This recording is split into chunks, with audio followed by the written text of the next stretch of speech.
vamos direto ao ponto. Eu peguei uns dados da Sociedade Europeia de Hipertensão, que é para todos nós possamos situar o que significa hipertensão arterial. Então, aqui tem os valores considerados dentro da normalidade. Aqui nós temos valores que nós chamamos de hipertensão normal alta, a hipertensão arterial grau 1, que é o valor de 140 a 159, 90 a 99. Aqui a gente começa, institui o tratamento. Nessas etapas aqui, nós instituímos as chamadas medidas higienodietéticas, que são as mudanças de estilo de vida, alimentação, atividade física, técnicas de relaxamento, como essas que nós fizemos aqui antes de iniciar. A hipertensão grau 2, ela requer um pouco mais de cuidado, porque os níveis já estão um pouco mais elevados, o tratamento medicamentoso se institui, mantendo as medidas higienodietéticas. E o grau 3, que é aquele que a gente nunca quer ver ninguém com eles, que é a PA acima de 180, a sistólica e a diastólica 110, que é a máxima e a mínima. Pois muito que bem. Eu trouxe aqui, esses dados eu peguei da Direção Geral de Saúde daqui de Portugal, trazendo a prevalência de hipertensão, que situa-se entre 26,9%, mais elevada no sexo feminino, 29,5%, do que no masculino, 23,9%, que é pelo estudo de hipertensão arterial feito em 2013. Então, isso é importante, que não difere muito das taxas aqui no Brasil, lá no Brasil.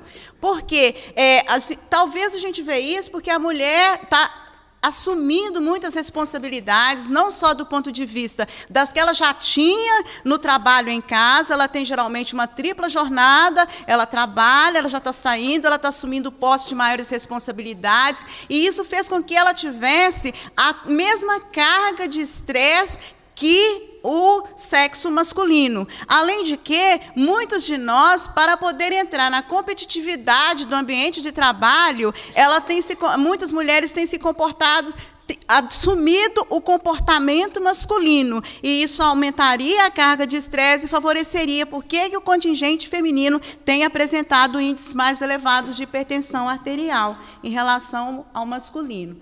Eu trouxe aqui, eu vou trazer agora uma sequência de estudos falando por que a gente relaciona a hipertensão arterial com a espiritualidade e o que ela modifica, a espiritualidade modifica na evolução dessas doenças. Quando a gente fala que uma pessoa está hipertensa, que tem aqueles níveis ali, quais são as primeiras medidas que o cardiologista toma? A medicamentosa, que é importante, não existe tratamento de hipertensão sem medicamento, até o presente estado, no mundo em que nós estamos, no mundo da materialidade. Não estamos aqui falando de ondícula, porque aqui a gente tem que tratar a parte material, porque é a parte material que está acometida. Então, a importância de todo o substrato da gente compreender a importância da espiritualidade, das outras mudanças, elas estão ali associadas, mas isso não é para desprezar o tratamento medicamentoso. E, ao instituir o tratamento medicamentoso, nós estaremos diminuindo a quantidade de eventos, porque a doença hipertensiva, ela é silenciosa. Não há sintomas. Então, muitas das vezes, os pacientes chegam no consultório com a PA lá 200 de sistólica por 120 de diastólica e estão tranquilos. Eu falo assim, não, doutora, mas como? Eu não sinto nada, não tenho nada. Eu falo, sim, porque o primeiro sintoma pode ser um evento. Pode ser um acidente vasculoencefálico, pode ser um infarto do miocárdio. Então, isso é importante porque facilita com que as pessoas compreendam a importância do tratamento, a importância de seguir algumas medidas, algumas condutas para manter esse estado de homeostase. E a doença hipertensiva, se não tratada, ela evolui com acometimento não só do coração, que a gente vai evoluir para a chamada cardiopatia hipertensiva, como também nós podemos ter o acometimento de outros órgãos que a gente chama de órgãos-alvo. Então, como o coração é o primeiro afetado, nós temos também os vasos retinianos, as alterações visuais, nós temos os vasos renais e os vasos periféricos. Então, são vários sistemas que são envolvidos por causa de uma única alteração, que seria a hipertensão arterial.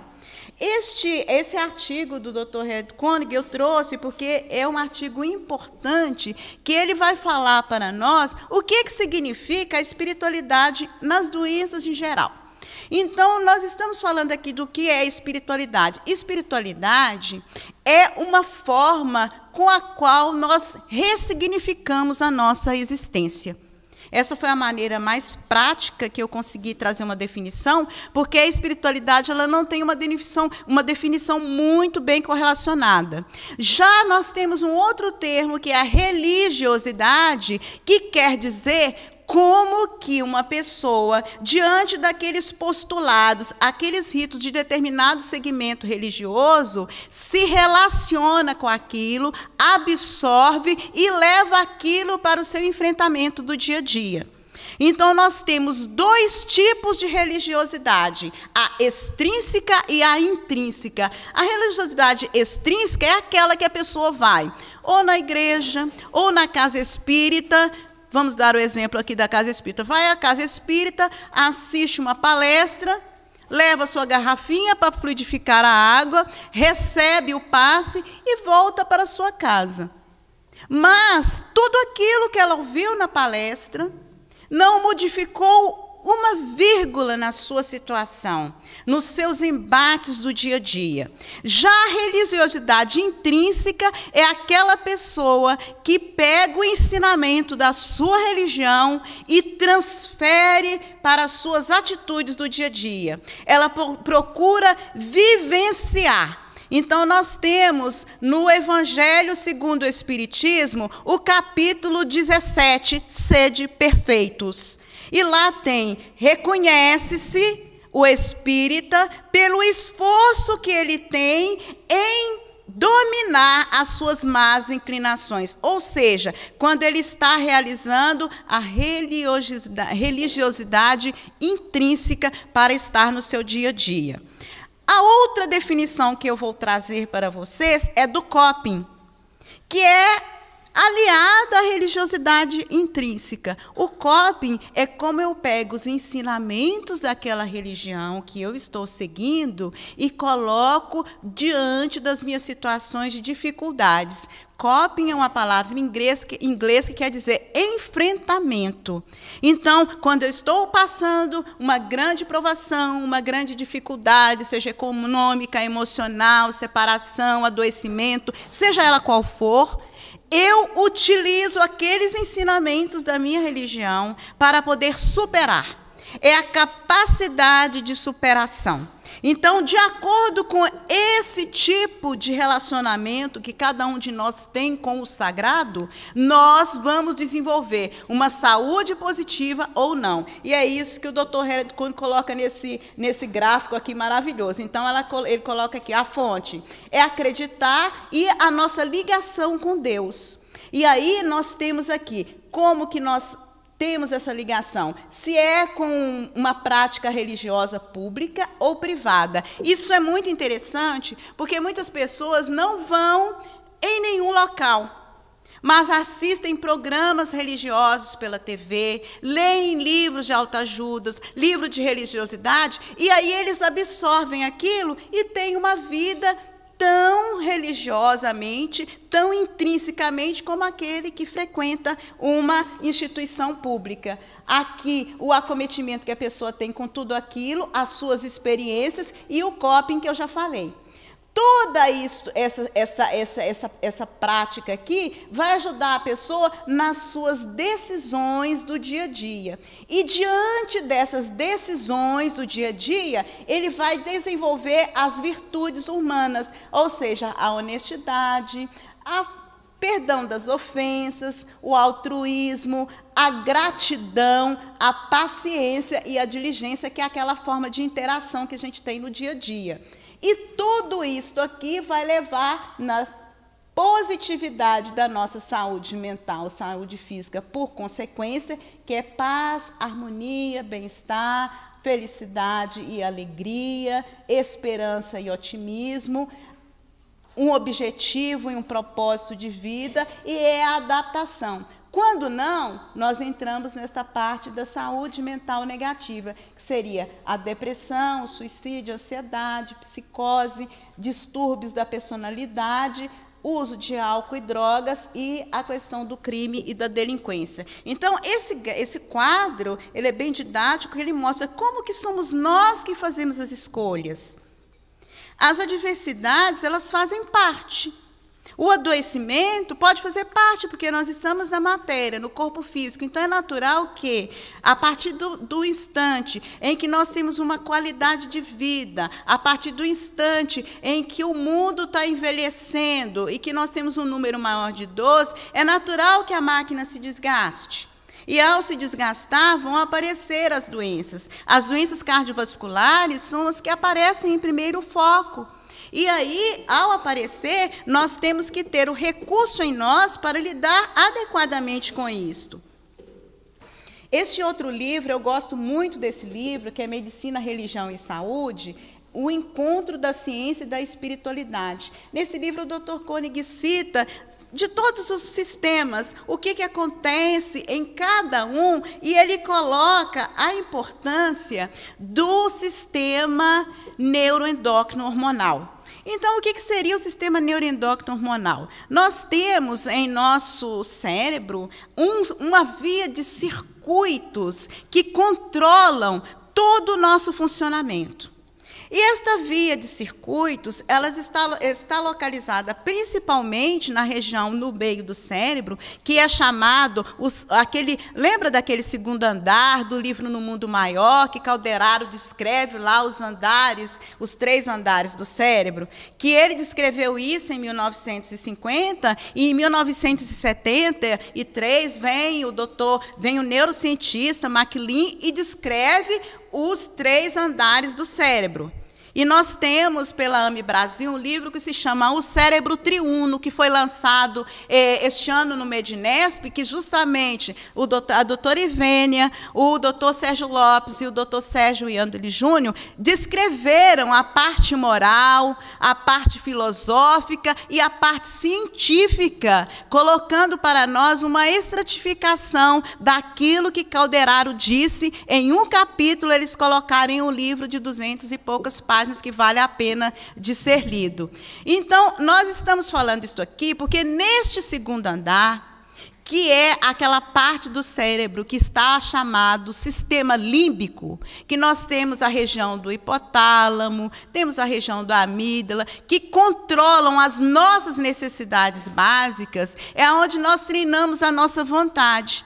É onde nós nos exercitamos. E é justamente dali que recebemos os estímulos para liberar algumas substâncias essas que são importantíssimas no controle do nosso ciclo de sono, vigília, do nosso funcionamento, do nosso aparelho cardiovascular. Então, a religiosidade, quando ela entra em ação, ela está trabalhando exatamente este nosso segundo andar. E é isso que o Giancarlo Lucchetti, que é o pesquisador da AME Brasil, e com 2 cardiologistas e a Alessandra, escreveram esse artigo de 2010 na Revista Brasileira de Hipertensão, que era a influência da religiosidade e espiritualidade na hipertensão arterial. E eles pegaram uma série de artigos científicos e foram explicando. Eu trouxe este aqui porque ele tem o número grande de 14.475 adultos, no qual foi examinado que a religiosidade ela foi responsável por um menor índice de hipertensão arterial. E, olha, veja bem, não precisou nem de ser intrínseca. Bastou a pessoa frequentar um ambiente religioso para ela ter uma melhor resposta ao tratamento. Este outro artigo aqui, eles fizeram um estudo por meio do MAPA, que é aquela monitorização ambulatorial da pressão arterial, e 55 pessoas foram avaliadas durante um dia normal de trabalho, separando aquelas com maior religiosidade, com menos religiosidade, e evidenciando um número menor de pressão arterial naquelas que estavam envolvidas em algum trabalho religioso. Este outro artigo é muito interessante, que ele é de 2004, e aí esses pesquisadores, eles avaliaram orientação religiosa e a reatividade da pressão arterial a estressores cognitivos e interpessoais. O que é isso? Eles separaram as pessoas, pegaram idosos com religiosidade extrínseca, pegaram jovens e outros idosos que tinham religiosidade intrínseca e compararam. O que foi esse sistema estressor? Eles colocavam para a pessoa assim: escolha uma pessoa da sua família, um membro que você tem muito amor, e ttt. E aí lançavam uma historinha para avaliar qual que era a reação dessas pessoas. Aí a história é a seguinte: olha, o seu familiar, ele está num local tal, necessitando de uma ajuda, mas essa ajuda foi negada a ele. E aí avaliaram essas pessoas qual foi a reação dele a este estressor.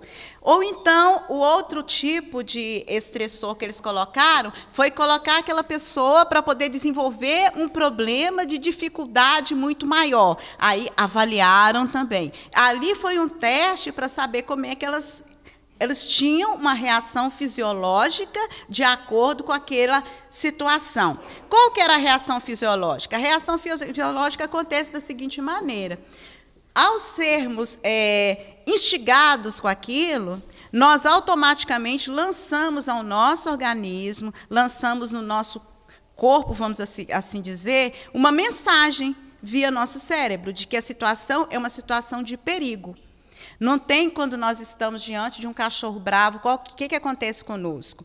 Nosso coração acelera para a gente poder ter força para caminhar e correr daquele cachorro. Então, essa situação estressante é isso, é a questão de lutar ou correr. Ali o melhor é você correr, não vamos lutar. E aí, quando a gente está em uma situação de dificuldade, como hoje a gente não foge mais do leão, o leão é o amigo, aquele amigo que puxa o nosso tapete toda hora, é o esposo ou a esposa complexo, é o filho com complexidade, é o amigo que só traz problema que a gente acha que está nos conflitando. Então, esses são os nossos leões do dia a dia. E são esses leões que ativam o nosso sistema neuroendócrino, distribuindo em nosso organismo algumas substâncias que são a adrenalina e noradrenalina, que vão fazer o quê?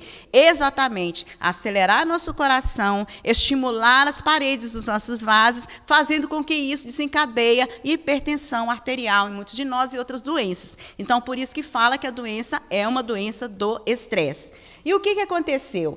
Os idosos que tiveram maior reatividade foram aqueles com a religiosidade extrínseca, quando comparados tanto com os jovens e com aqueles idosos que tinham religiosidade intrínseca, mostrando que, quando você absorve os ensinamentos e modifica as suas atitudes, está mais preparado para os embates. Esse outro artigo é muito interessante, eu trouxe mais por causa da data, que eles estão sempre pesquisando a mesma coisa. Aqui, esse estudo é iraniano, então eles avaliaram como que as pessoas tinham as experiências de vida dela com hipertensão, né, antes. O que você ser religioso e ter um diagnóstico de hipertensão modifica na história natural daquela doença. Então, eles viram que eles apresentavam um estilo de vida, por causa já do estilo da vida religiosa intrinsecamente, que tinha menores fatores de risco com a hipertensão. Ou seja, eles adoeceram. Isso não impediu que eles adoecessem. Isso é importante que a gente saiba também, que não é porque a gente está enganjado, não quer dizer que a gente não vai adoecer. Vai adoecer. Agora, a forma como essa doença vai evoluir é que nós podemos modificar. E esse estudo mostra justamente isso. Esse outro, que é do mesmo grupo, né, pergunta aqui, isso aqui é uma provocação, né? As crenças religiosas e espirituais, eles realmente têm algum interesse na aderência medicamentosa e dos pacientes com hipertensão? E aí a resposta é essa daqui. Algumas pessoas, né, podem ter uma resposta positiva, mas aqui, quando a religiosidade não ajuda, que é o chamado pelo Dr. Harold Koenig como o coping negativo. Quando eu utilizo a minha religião como uma fonte totalmente de negação. como eu pego assim, ah, Deus que está me castigando, então isso está acontecendo, eu não posso modificar nada. Aí eu utilizo isso como uma vitimização, aí eu tenho, tipo, um ganho secundário com aquele adoecimento, eu me transformo em uma pessoa coitada.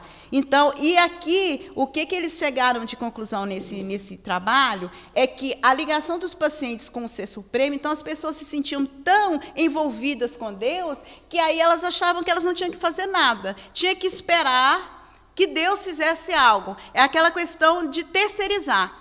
E muitos pacientes fazem isso, vão ao médico e acham que basta ter ido na consulta, que ele não precisa de voltar a casa, tomar o remédio na hora certa, cuidar da alimentação, praticar uma atividade física, ou seja, ele jogou para o profissional uma responsabilidade que é dele, porque o corpo é dele e aquela doença diz respeito a ele.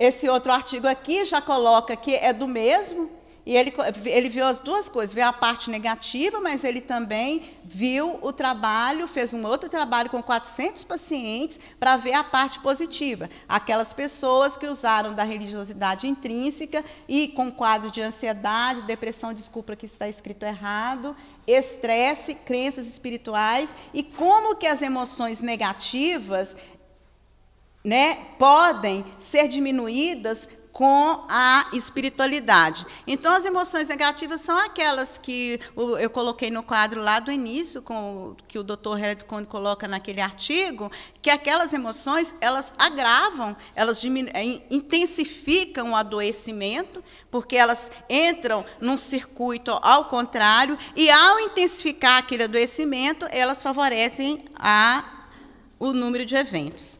Então, eu coloquei isso aqui eu coloquei ontem, porque eu não conhecia esse prato, esse tal de francesinha, parece que eu vou conhecer hoje à noite, e é para falar do circuito de recompensa. Então, o circuito de recompensa é uma coisa que nos agrada. Então, pode ser um chocolate, pode ser essa iguaria maravilhosa, e que ativa essas regiões do cérebro, e essas regiões nos dão uma sensação de bem-estar, de euforia, de felicidade.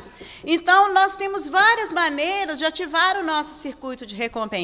Pode ser por meio da alimentação, que é uma coisa válida, mas também é por uma coisa que a Célia falou no final da palestra dela hoje, que foi muito bonita, que é a questão que tudo se move por amor. E, ao se mover por amor, a gente tem as questões da afetividade. Então, assim, a gente está nesse ambiente em que a gente sente a boa vibração, rever pessoas que nos são caras ao coração, a gente ter esses instantes que depois a gente vai voltar para o Brasil. Mas a lembrança de tudo que nós vivenciamos aqui fica conosco. E a gente deixa também um pedacinho da gente aqui com vocês. Então, são essas ligações que fazem com que nós ativemos o nosso circuito de recompensa. É uma positividade, tanto que existem artigos falando que as pessoas que têm um bom suporte social, elas adoecem menos. O problema não é o adoecer, é como você é amparado. E existe um artigo muito interessante, eu nem coloquei aqui, acho que ele é de 2016, dizendo que o casamento é uma forma de menor adoecimento. Aí eu vou fazer uma provocação. Talvez seja para os homens, né? Que talvez as mulheres tenham que cuidar mais dos homens, naturalmente, e elas fiquem sobrecarregadas. Mas pensa que assim, eles escreveram um artigo falando que assim, o próprio convívio, o fato de se compartilhar uma experiência é um fator preditor de saúde.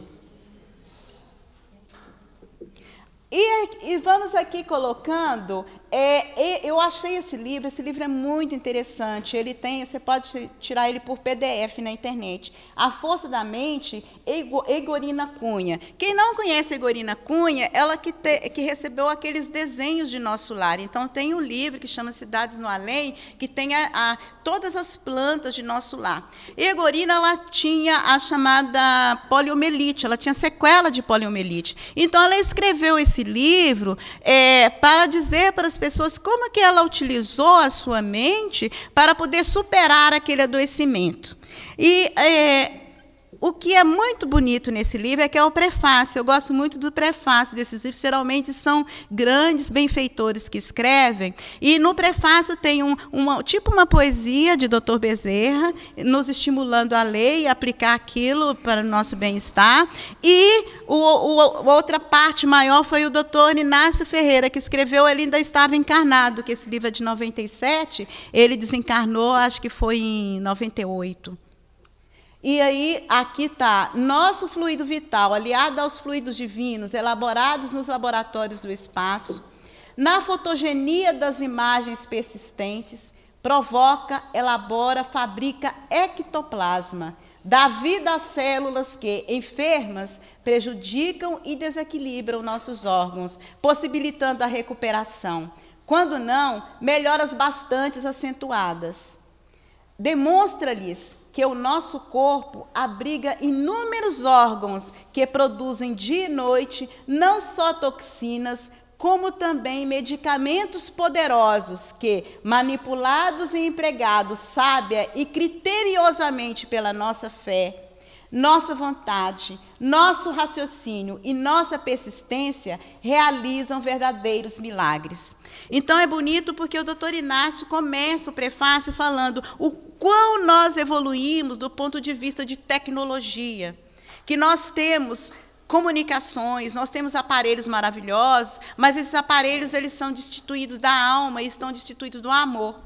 E que nós vamos construir toda esta parte que está faltando por meio da nossa vontade, por meio do nosso pensamento, por meio de buscar em nós mesmos esta harmonização do nosso fluido vital, sendo utilizada por meio da nossa fé a nosso favor e, por consequência, a favor do universo e dos nossos semelhantes. E trouxe aqui esse de Leon Denis, no livro No Invisível, capítulo 15. A vontade de aliviar, de curar, dissemos, comunica ao fluido magnético propriedades curativas. O remédio para os nossos males está em nós. Pode assim a pessoa, pela automagnetização, tratar-se a si mesma, descarregando com auxílio de passes ou de fricções os órgãos enfraquecidos, impregnando-os das correntes de força desprendida das mãos. Então, assim, essas duas, eu trouxe essas duas colocações justamente para que a gente entendesse que está sob o nosso controle.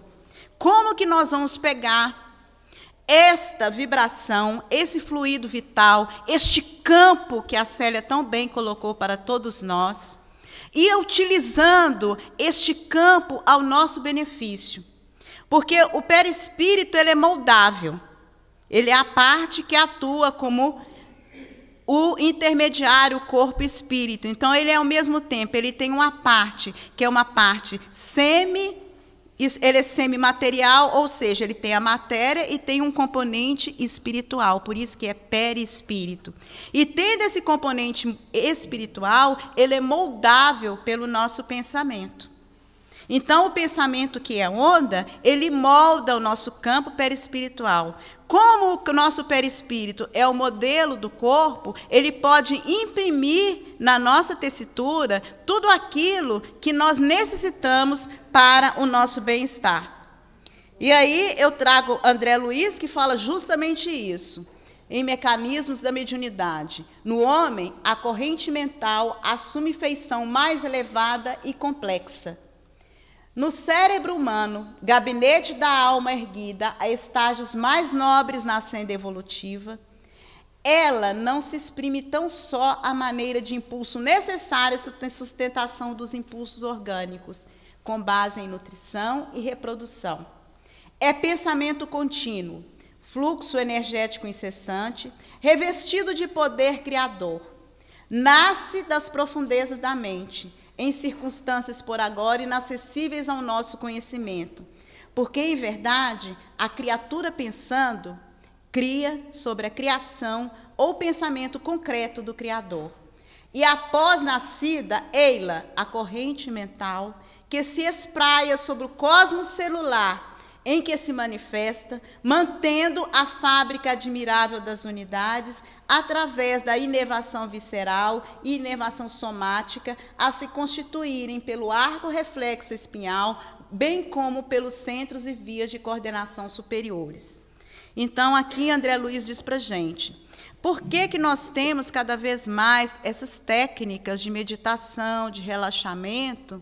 São formas de nós nos orientarmos a conduzir melhor o nosso arcabouço físico, o nosso arcabouço celular. Porque naquele momento nós estamos direcionando o nosso pensamento para colocar para aquelas células que são os verdadeiros exércitos dentro do nosso corpo, o trabalho como que deve ser realizado e para que elas tenham ordenamento. Por isso que André Luiz fala, lá em Evolução em Dois Mundos, que o pensamento vai agindo lá no citoplasma, e ao agir ali no citoplasma, ele coloca para todos nós o que nós precisamos. Se os nossos pensamentos são pensamentos de benevolência, se os nossos pensamentos são pensamentos de alteridade, se nós desejamos o nosso bem e, em consequência, para fazermos o melhor a cada instante, seja onde for que estivermos, nós estamos dando essas mensagens às nossas células. E aí elas vão trabalhar de forma harmoniosa, promovendo todas as reações químicas, que são as reações químicas que vão causar a homeostase do nosso sistema físico. Então, era isso que eu gostaria de trazer para vocês neste momento, para uma reflexão, e agradecendo mais uma vez a Paula, ao Hassani, toda a equipe das pessoas aqui que compõem essa maravilhosa Mi Porto, por essa oportunidade de estar aqui. Boa tarde a vocês. Obrigada.